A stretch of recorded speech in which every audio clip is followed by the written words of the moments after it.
Hello everyone, this is Chris Jamel at Exiton Interactive, and in this video we are going to pick up where we left off so that we can finish adding the validation to our authenticator component. And as usual, there's a link to the article for this video in the description below, and I'm telling myself to remember to do this introduction because for you it's been a week, for me it's been about 30 seconds since the last video. So we have we're right where we left off in the previous video. But just to recap, what we've done basically is created our own validator functions. In this case, we've only created one, the min length validator, to add some additional behavior, change the behavior of the validator in case of the min length, and also added the ability to skip validation depending on the result of a function call. Where we left off, we had validated our username, or added validation to our username such that the min length had to be 3 for the username, except if the user was logging in. And if the user was logging in, there is no validation. So if we go back and take a look again, just refresh, no X on the min length for the login, no matter what's in there. And for register, if we refresh, we start off with our X because there's no input in the username. Once we get up to 3, it transitions to the check mark. So that's where we were when we left off. What we're going to do now is basically return to our form.validator.ts file that we created last time and add in the rest of our validators. Actually, one thing I want to mention here is that right now, the way we have it set up in the configuration object here, there's no help from the tooling. It doesn't tell us. So for instance, that the length has to be a number, right? Let me just say test here. If I can type, length could be a string. There's nothing helping us out to make sure that this is not done. So before we get to making all of our validators, let's get a little help from the tooling. So let's return to our interfaces, and what I'm going to do here is, I'm going to type the first one here, then we'll start doing a whole copy paste. So we're going to export another interface, and what I'm going to call that is length validator config. What did I call it? I called it length validator and config. This is basically the object that we are going to send into the compose method, right? And for us, the compose method for this is, have a validator property, and again the validator will take in a config and length validator config, and it will output a validator function. The thing also has to have a config object on it, and that config object is an length validator config. Okay, so let's save that. We'll return to our TypeScript file or class file, and what we're going to need to do is to import that length validator and config interface. And now we'll return back down to this object. So this is the object that we're talking about. And make sure I've got that around the whole thing. Yeah. So what we'll say is as length validator and config. So now we get the error saying type string is not comparable to type number. So let's just take this and make it a 3 again. So now at least we get a little bit of help from our tooling to say that at least this thing had to have the right shape. I'm going to get rid of this is login, the skip method here. We'll use some skips later on, but for now we won't be. So now let me save that and return to the form.validator.ts file, and let's start creating all the validators that we need. And in order to do this, we're going to start by creating the interfaces that we need. So I want another sort of basic interface, and I call this error name validator config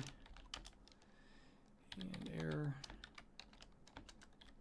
string. This one here is just to give us the ability to name the error if we want. So the error being, for example, this min length string here. All right. So the first validator, and I'm just going to start copying these things in and talking about them. We're going to have, in general, we're going to have a regex validator. So we'll be able to pass in a regular expression, and it will say whether or not the control's value is, passes the test. But email is a pretty specific thing. It's going to happen a lot, and so we might as well just have a variation of the regex just for email. So that's the interface for it. Similarly, we're going to want to have a interface for including it in the compose method. So it's the same deal. It has a validator. It's going to have an optional config, and that optional config is just going to be, of course, this. And so that's the email. We've done the length. Now I'm going to copy them in pairs now. Next, we have the match validator config, and we're going to have obviously a match validator, and that's to deal with whether or not, for instance, the password and confirm password have the same value, right? And then, of course, the appropriate one for passing this into the compose method. And of course, we're going to need to know in the configuration, we're going to have to say that this is the other control that you should be checking against. And we have already mentioned that we're going to want a regular expression validator. So we have the regular expression. It's going to have a property regex, which is the regular expression. And of course, same deal for passing it into the compose method. And we'll actually see these, in use here by the end of the video, so make a little bit more sense. Next, we're going to have this required validator in config. So we have this for the compose method, not for just as a basic configuration for the validator. And that's because I'm just saying that the required validator takes in just the validator config. So it just has the ability to say skip. If at some point in time, obviously, if we needed, we can add another interface just for the required validator. But at least for now, we do not need it. I'm going to go a little bit out of order. We have two more to do. And I'm going to this one, the user-defined validator config. So the user-defined validator is just a catch-all to be able to create your own validator in case there's something I don't think of or whatever. So that requires you to pass in the name of the error and the function that will be testing the value of the control against. Possibly in the future, we'll need to relax the restriction that the value should be a string. Maybe it should be a union type for string and number or what have you. Of course, we can always convert the value of the input to a string, whatever. So we'll deal with that in the future if we need to. And this, of course, for the compose method.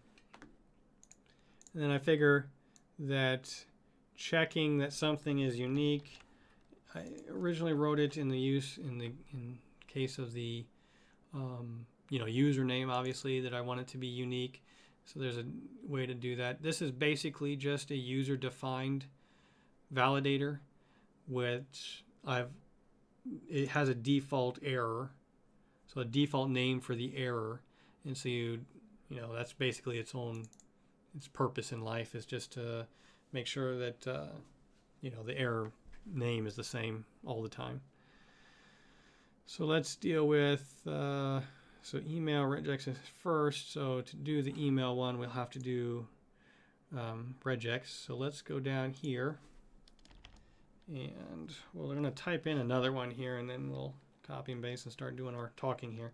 So public static, and we'll do regex. Again, this is going to be a config. It's going to be an regex validator config. Our function should return to us a validator function, by the time we're done.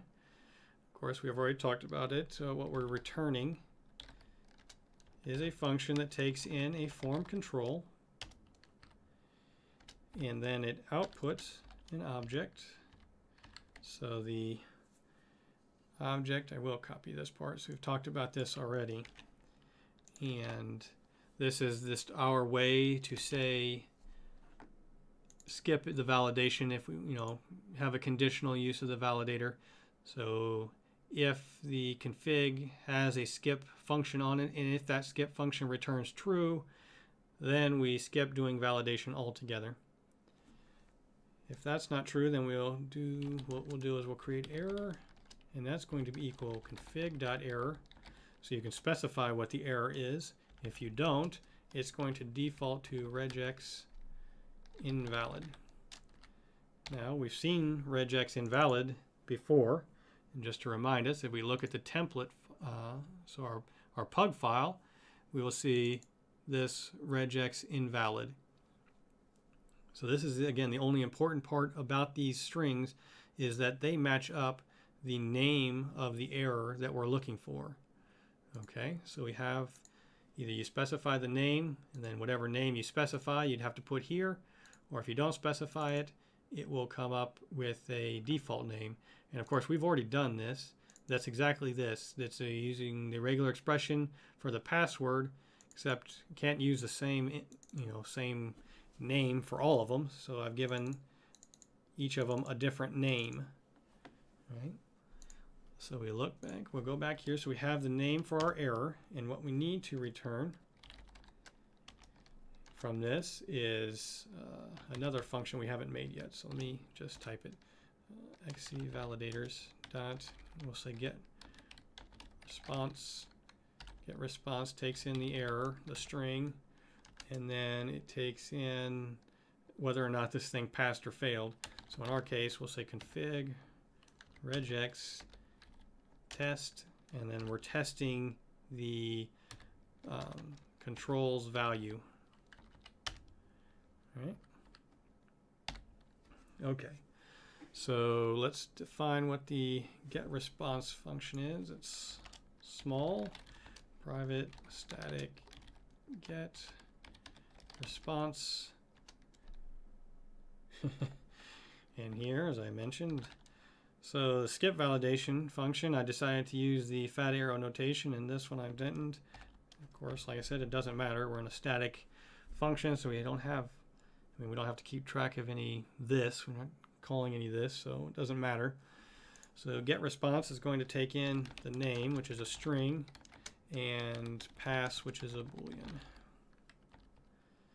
Okay, we're getting there. So if, and we'll say if pass, what we're going to do is return null, right? And otherwise, we'll say const error object is equal to a empty object here, and then we'll say error object is the property name, and that equals valid false.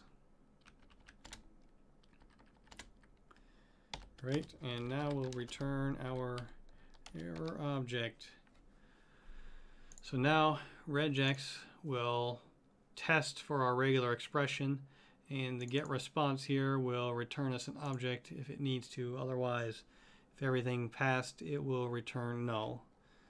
So with that done, we will return back to what we started with as far as alphabetically, and that will be the email regex validator. Oh, and I forgot at the very top here, we are going to put in our regular expression for an email. And I've already mentioned previously, I think more than one time, my dislike for dealing with regular expressions. So I have no doubt that I got this regular expression from Google searching and getting it from Stack Overflow, most likely. I've used it, tested it, seems to perform the way that I expect. So, if someone says, hey, this thing is completely incorrect, you can leave a comment in the comment section for me. And we'll return here, take a look at what we're dealing with. So we have the email regex. It takes in possibly a config object. So if it has a config object, we're going to say config is equal to it, otherwise it's an empty object. And then we're just going to call the regex, our regex validator, and we're going to pass in an error. So for this case, if you specify the name of the error, we'll use that. Otherwise, we're going to do email regex, which is the one that we have back here in our template file, so in the pug file. So we return back to our TypeScript file. The regex is just the email regex that we just talked about. And possibly there's a skip function, possibly not. Now, to remember, this regex is going to give us a validator, and what we want is the object as what's the result of applying our object to that validator, or passing our object in, or the control into the validator. So remember, we have to have our parentheses control being passed in. All right, so then we'll move on to match. So match does pretty much the same thing, determines whether or not skipping validation should be done. Of course, skip validation is in the regex. So skip validation, probably I should say that if this is the case, if the other is an error, is undefined or null, should be an error, I'm just going to return null. You can make an error if you want. Either we're going to default name for no match for the error, or something you might specify, and then we'll get the response by saying whether or not the value of our current control, so C, is equal to the value of the other control, which is what's passed in with the configuration object. So that's match. And we briefly talked about it. Let's do our max length. Max length is basically the exact same thing as min length, except we don't have to do this other call here to check whether it's 0 or something like that. We can just use the built-in Angular validator. And first, of course, prefacing with the skip validation. And again, forget to tack on. I've done this a couple times, forgot to put on. So if it calls get response, you don't have to do it. If it calls another validator, you have to pass in the control into the result of that. So we've done min length. Also want a validator that does nothing. So we'll use that, and we'll call that the no op validator. So it actually does no validation. We've done regular expression validator. And so what we'll do now is required validator. Required does the same thing here. Guess I probably don't even need that statement there, because skip validation checks whether or not it is undefined and returns false. We'll leave it there. So, well, actually, let's get rid of it. We don't need it. It would just be an empty object, so it would pass this one. And then the skip function would be undefined, so it would fail this one, and we get a false anyway, so why bother? And so we return null, or we return the result of required.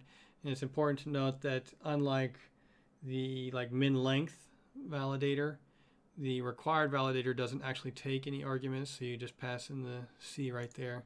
So we get the required done. Let's do user defined here. So again, this is the catch-all for us to be able to specify one if it's not already predefined. Same skip validation, and of course all we're doing is saying get response, passing in the name of the error from the configuration, and using the pass function that has to be included in the config and passing in the controls value to it. And let's see, the last one we want is, like I said, a special case of the unique, the user defined, which we'll call unique. The only real thing about it is it has a default error of unique. And so we'll save that. So now in principle we have all the validators that we need. So let's come back to our username control. And let me just copy in the validators for the compose for the username. So let's do is just copy it in. All right. And we'll get it. And we get an error, just like me. Copy in and get an error. Okay, so the reason, of course, we're getting this error is that we need to import these statements for the configuration or the compose object that we want.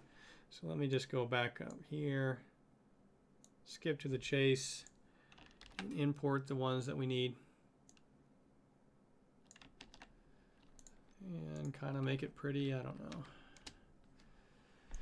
So we're importing the one for the email regex, length, match, regex altogether, required, and unique.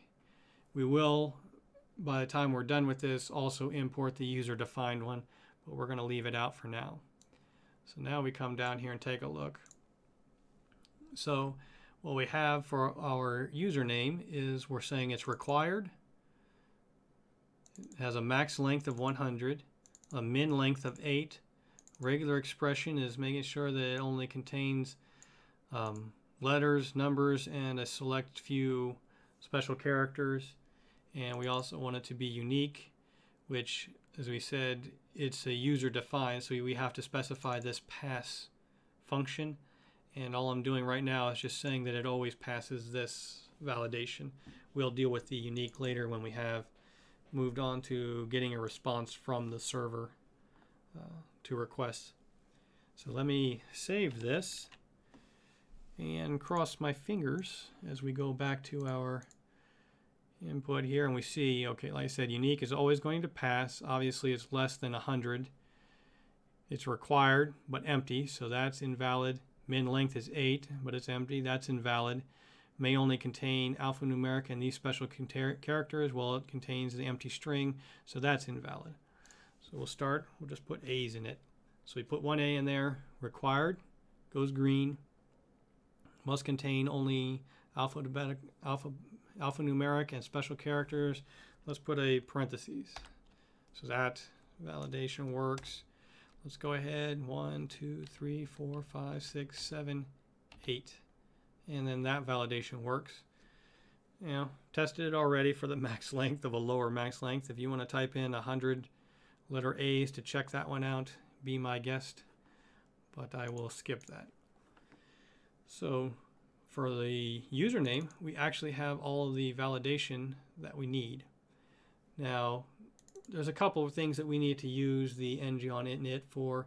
So what I'm going to do actually here is to create a function or a method just for this part of it.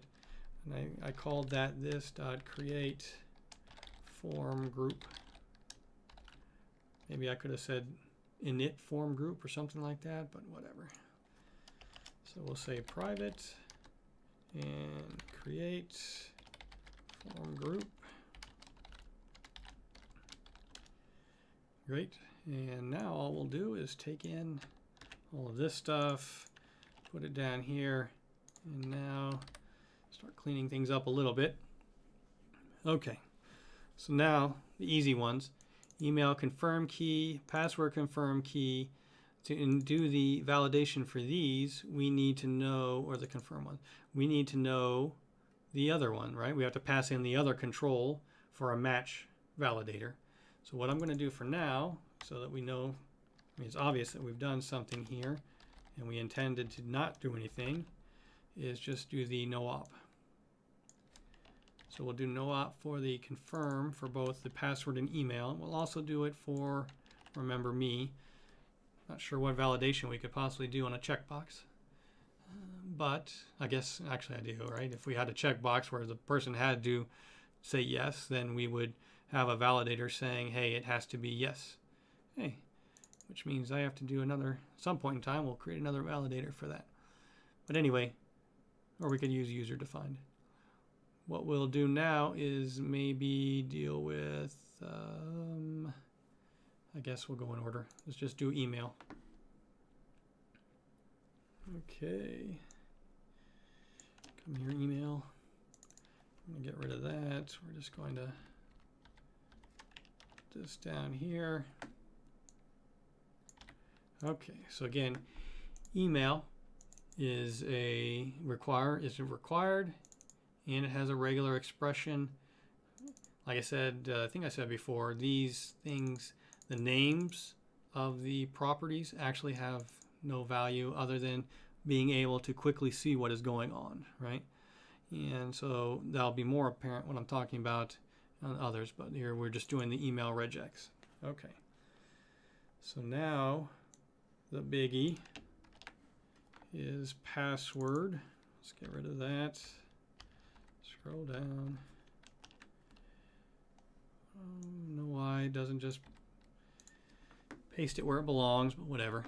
So the password's required, has a max length of 100, min length of 12, and this is what, so in principle we could just compose on an array of our objects, right? But then all we would have for these objects, we would have this object in here, and then I'd have to, we'd have to decide what it was I was testing for with this regular expression. We just say, the validator would say regular expression, and we'd have to decipher the regular expression. These are fairly simple, and but why work hard at it? That this way I can name it. So this is at least one capital, so that's at least one capital, one digit, one lowercase, and one non-alphanumeric. Right? And so that takes care of that. Is that actually all of them that we need for the moment, right? Okay, so let's save this. Go back real quick just to see. Refresh. Take the email, for example. Might be hard to see. Its validators are at the bottom there. It's required, so if we put an A in there, that passes. At A, and I did not know it, but apparently as far as the spec goes, this is actually a valid email address. I figured it supposed to have a .com, .net, something, .org, something on the end, but actually apparently this is by spec a valid email address. And then we can test the validation for the password. So it's required that check marks. I have one lowercase, so let's put in 1, 2, 3, 4, 5, 6, 7, 8, 9, 10, 11, 12 of them. 12 passes. We'll give it a capital A, we'll give it a 1, we'll get an exclamation point, and we have them all, right? Okay, so let's return back.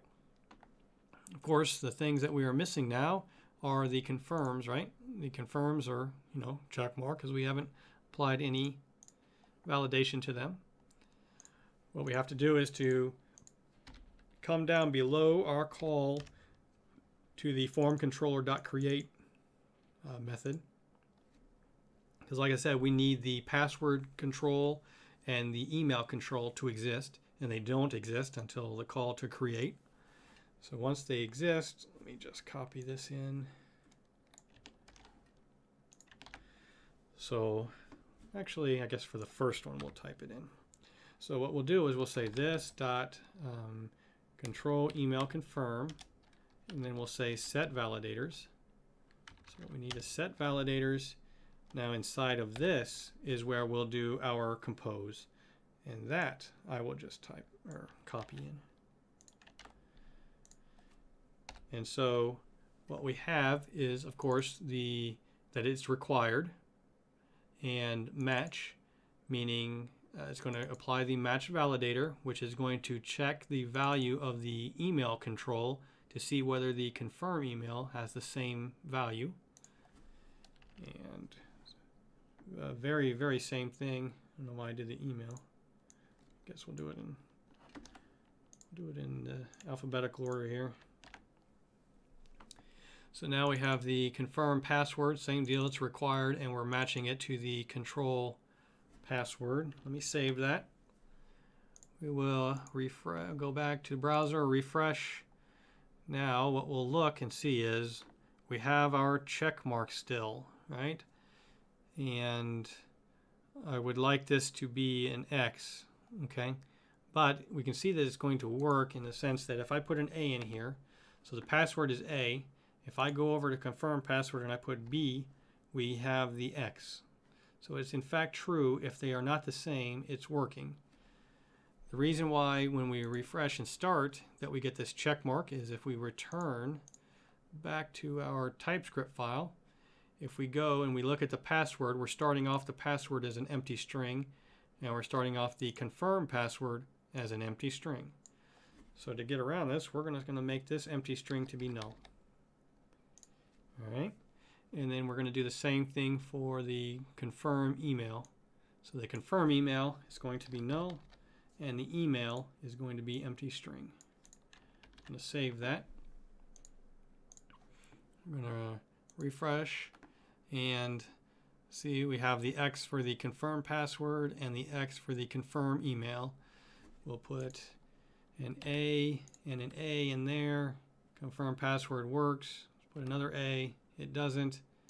A and A in the emails. Confirm works. And put another A up there. And it no longer validates. So we have now created almost all of the validation that we require. We also, we need to work on the unique, and we do need to define when these things should be used, whether it should be just login or register or whatnot. But that is something we are going to save for another video. And actually, let me check to make sure that now that I've split these up, I have not forgotten something. Can almost bet money that I have, but it does not look like it. So what we're going to do is, like I said, as I said in the last video, try to create a tradition of saying, thank you for watching the video. Again, any comments or suggestions, please leave them in the comments below, as well as if you would like to see anything specific, any suggestions on where we should go or what should see it at some point, please also leave that in the comments. Otherwise, I will talk to you later.